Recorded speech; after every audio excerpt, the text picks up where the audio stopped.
Welcome back to Pokemon Emerald. This is the Shoal Cave. This is an optional dungeon north of Moss Deep. We came here in the last episode. If you didn't watch that, go watch it. Like, comment, subscribe. Like, comment, subscribe. Join our Discord. Hit Look at the our no subreddit, I guess. notification and the Twitter. Anyway, tell us about Shoal Cave. So the Shoal Cave is a unique dungeon in the sense that it changes between two modes depending on the time of day. There is high tide, and there is low tide. This is low tide that we're in right now. The good tide. The good tide. It changes in 6-hour intervals. So from 3 a.m. to 9 a.m. and 3 p.m. to 9 p.m. it is low tide, and from 9 a.m. to 3 p.m. and 9 p.m. to 3 a.m. it is high tide. So unfortunately, if your cartridge has a dead battery, then you're kind of fucked and you're stuck with whichever one that you're set your time to. Yeah. So I always on my actual cartridge, I always make sure to set it to so that you can do low tide, because there's so much more to explore. Yeah. In low tide. Especially because the main reason why there's the two different tides is so that you can actually explain this part. So there are two different kinds of items that are unique to this area. There's the shoal salts, and there are the shoal shells. And if you collect 4 of each, you can take them to the old man at the front of the dungeon, and he will give you an item. Also, this is an item that you can only get to if you're in low tide. This is a little like icy cave. I suppose I should mention the Pokemon that you can find in this dungeon. In the main cave, Spheal is in this dungeon actually. In the main cave, it's Zubat, Gumi. I wish. Zubat, Golbat, and Spheal. Surfing its tentacles, Zubat and Spheal.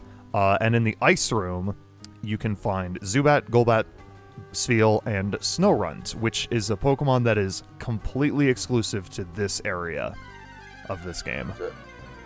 Well, that's my new lore, is that Gumi can actually assimilate other Pokemon. So that Pokemon spins right round. It's a ball. It's a beach ball. Spheal. It's spherical. Spheal. It's spherical. We're gonna catch it. It's spherical. It's a ball and it likes to roll. So we're gonna hollow it out and make it a game sphere? No. Yes. Why God not? damn it, no. Then again, it is a baby seal, and those are known for being clubbed. Wow. We're gonna go out clubbing. Use the Master Ball. No, you don't need to use the Master Ball on that. God. But he thought about it. Oh, it's dinner time, boys. Delicious. No. I mean, real talk, I hear seal meat is actually good, so... No, it reminds me of that goofy-ass picture I saw of, I think it was Sword and Shield, where, she had a bunch of Pokemon that you technically eat, because in the next shot, she's making a stew. Oh, yeah. Fred Dunst. Oh, Durst. Fred Durst. Keep rolling. Yes. Oh, that's a song I haven't heard in a while. You can also find a Never Melt Ice back here, which is an...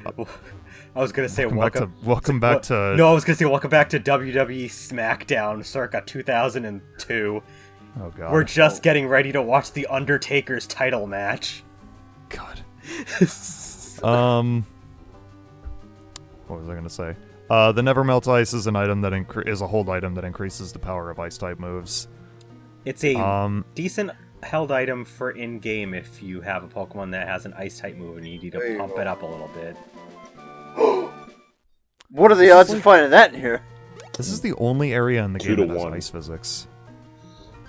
It's also the only area in the game that has this tile set. It's Snorunt. It's a Snorunt. And in the distance while Jack is running around here, he hears, hey. It's a cone. What is with... It's a little... What is It's a with little the... teepee. What is the with the ice-type Pokemon having an almost perfectly geometrical shape to them in this game? Because they're frozen. Geometry. You've got the ball Spheal. You've got the cone Snorunt. We just need a rectangular prism and we're set. I mean, Gen 6 has a table. Oh, his, like, flat as fuck body. Yeah, fucking Avalugg. We got her. We got her. This is one of Lyman's favorites. Yeet. I mean, when I look at him, he looks like a stalagmite. I think that's kind of the idea. I mean, I can look at, like, Origin. Although oh.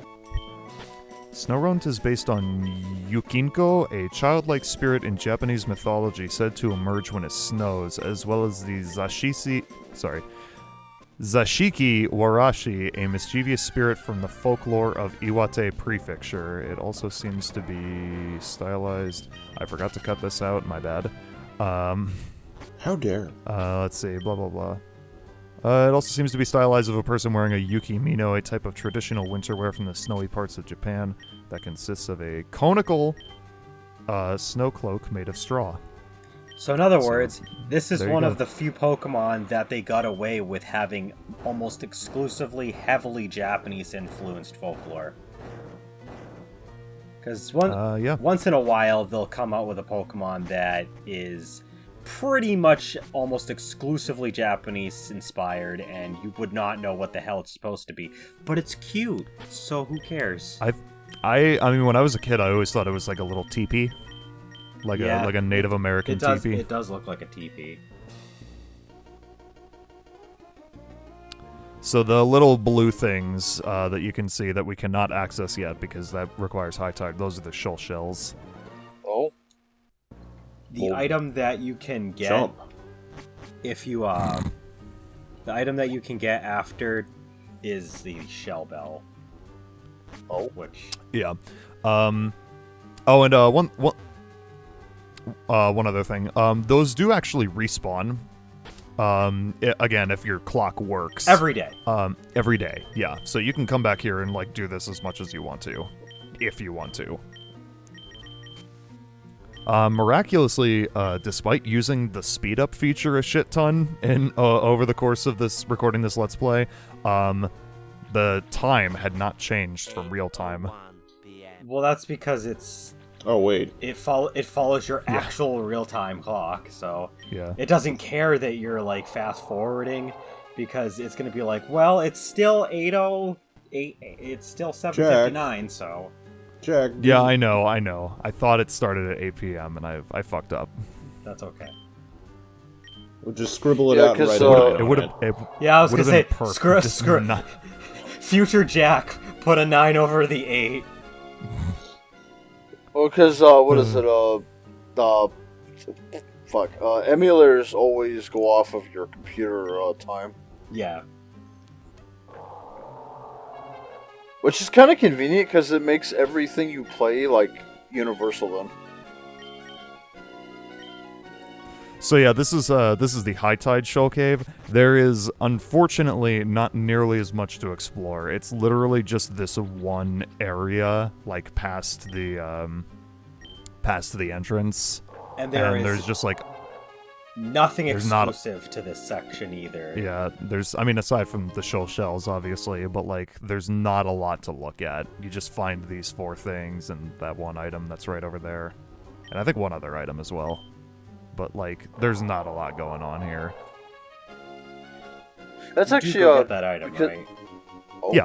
What is the item that's over there? I forget. We'll see. We'll Oh. see. Oh, by the way, earlier, we talked to that karate guy, and he mentioned like something about focus, and like my bag was full, he was gonna give me an item. He gives you the focus sash. I think I forgot to get that actually. Rare but, It's a piece of candy. It's a piece of candy.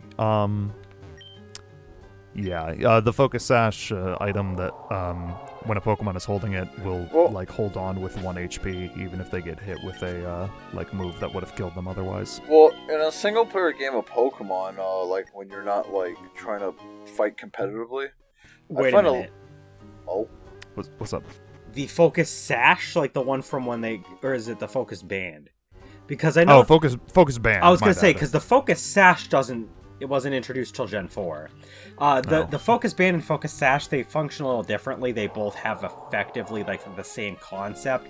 The Focus Band is basically what Jack said, but the key thing here is that it can activate at any single like point in a Pokemon's like health bar, but it's not a guaranteed thing to happen. It's like there's a 10% chance of it happening.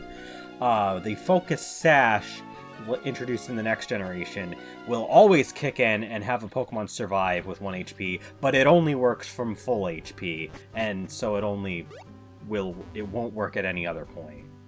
Okay. What is I was not aware there was a difference, actually. Yes. Does that mean if some fuckhead has guillotine or something, he'll survive it? So yes, the thing is though is that it only works on a single hit. So if you use a move like Rock Blast or Icicle Spear, those moves are actually really powerful and competitive because they break Focus Sashes because they count each individual hit as a different hit from that multi-hit move. So the Focus Sash being held means nothing, but the Focus Band does still have that 10% chance to kick in on any of those hits, to be fair. Yeah. And if it hit, and if I'm correct, the Focus Band, if it blocks the hit that would kill it, it blocks the other hits that same turn from killing it, if I'm not mistaken. And the Shell Bell is a hold item that, like, gives a Pokemon HP when they attack the opponent. It's useful. Yeah, it's a 1/8 of the damage they deal will be restored, and it doesn't matter what move they use as long as it deals damage.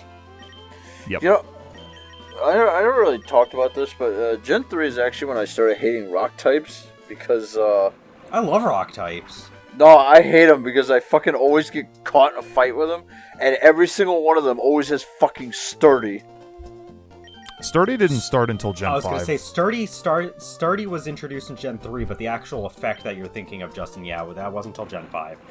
Gen 5, they changed Sturdy. Sturdy, before Gen 5, only stopped the actual one-hit KO moves from working, so Guillotine, Sheer Cold, Vice Grip. Yo, what up, Mom? Or not Vice Grip, what's the other one? Guillotine, Sheer Wait, you waited 30 parts to register your Fissure. mom to your phone? Wow! Yeah, alright, I forgot. I forgot. The amulet coin is important, though. Yeah, the amulet coin is something that you can get as early as after you beat Norman. I forgot to, again. It's a hold item that, like, when the Pokemon that's holding it wins a battle, you will get double the amount of money from your opponent. So it's not like money's hard to come by. Was there? I mean, no, but it's like it's nice to. Sorry, what was that? I was gonna say, was there a specific reason that you had this part left in? Was it just for the amulet I was coin? just to show that off. Okay. That you can get it. I'm actually wondering, like, in future gens, because not all of them have an ability that you could like rematch people. Where the hell do you like keep getting money from if like you've taken out every trainer? Magic. You have to get a 9-to-5 job at the Pokemon. Okay, so in Black 2 and White 2, as well as in the original Black and White, they did have certain trainers that you could rematch. In Black 2, White 2, they would automatically come to you every single time they enter their line of sight. Like if you leave the route and come back, they'll rematch you again. In Black and White 1, you had to talk to them specifically, though. But there's certain trainers in Unova that will rematch you on it, and there's like at least one per route, or at least one per every couple of routes. As for Kalos and Onward, though, there's just nothing. Jack, I thought in the last part you told us that Flying Sausage was going to know your water HM. I thought that was going to be the case, but the thing is, it's better off that I just I'm going to keep Dive on Skanky temporarily, just so that I don't need 2 HM slaves, because I don't think Flying Sausage can learn Strength or Rock Smash. No. Yeah, so for the sake of just having only a single HM slave, I'm going to give Dive to Skanky temporarily until we don't need it anymore, and then I'm probably going to replace that with Waterfall. I was gonna say, yeah, because you need a Waterfall later on. Yeah. It's gonna be a little bit before we need it, though, so I'm gonna stick with Dive for now. Because I'm gonna do a bit, quite a bit of optional shit before we actually go to Evergrande City. Also, So anyway. Oh. Sorry, did you have a question? No, I was gonna say, because I haven't, obviously I was gone for all that time. I forget, are you trying to train an Aggron?